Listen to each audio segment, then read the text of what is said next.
ne sait évidemment pas où je mourrai la prochaine nuit. On ne décide pas où on est. On ne décide pas forcément où on meurt. Et plaise à la Providence, on appellera ça ainsi, que notre volonté d'être inhumé dans le lieu de notre choix soit respectée.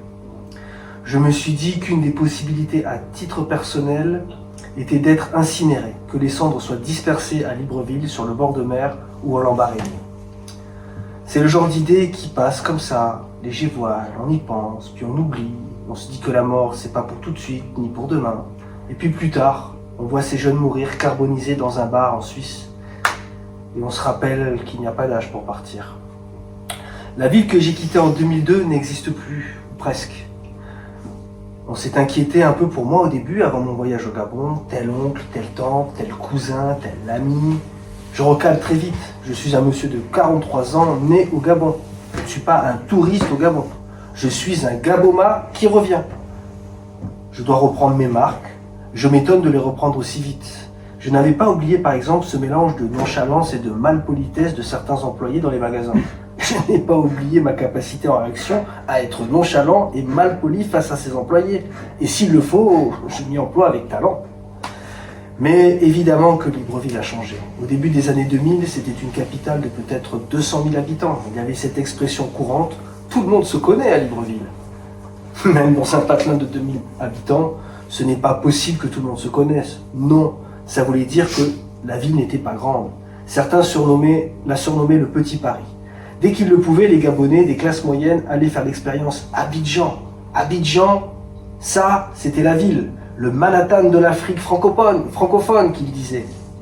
Pour ceux qui maîtrisaient l'anglais et avaient un peu plus de moyens, direction Johannesburg. 10 crans encore au-dessus. Là, de toute façon, c'était l'Occident pur et simple. Libreville actuellement compte près d'1 million d'habitants, et cela se sent. En dehors de quelques rues, du centre assez vide, en journée et comme en soirée, le reste de la ville est une véritable ruche, avec des embouteillages monstrueux. Des travaux partout, travaux routiers, construction, réfection d'immeubles. Après l'éclosion des pôles commerciaux impressionne. Et puis l'éclosion des pôles commerciaux impressionne. Un grand magasin de bricolage jouxte une société d'assurance, qui jouxte une banque, qui jouxte un supermarché, qui jouxte un restaurant, qui jouxte une pharmacie. Certains coins ressemblent à l'Europe ou à l'Afrique du Sud. Libreville et ses communes environnantes semblent entraînées dans un destin chaotique, mélange de progrès et de stagnation. La vie est partout. Les problèmes sont nombreux pourtant, coupure de courant, coupure d'eau, manque d'emploi, coût de la vie. Mais les gens vont de l'avant. Qu'on ne se trompe pas. Je souhaiterais qu'il y ait de l'eau 24 heures sur 24, aucun souci de courant, un marché de l'emploi moins saturé, la vie moins chère et que les gens aillent de l'avant aussi. J'ai eu le malheur de dire sur la chaîne nationale du pays que malgré les difficultés, les gens vivaient et avançaient. Certains ont traduit ça par « les gens sont pauvres mais heureux », une expression que j'exècre profondément. On ne peut pas être pauvre mais heureux. Sobre et heureux peut-être, mais ne pas manger à sa faim, ce n'est pas de la sobriété.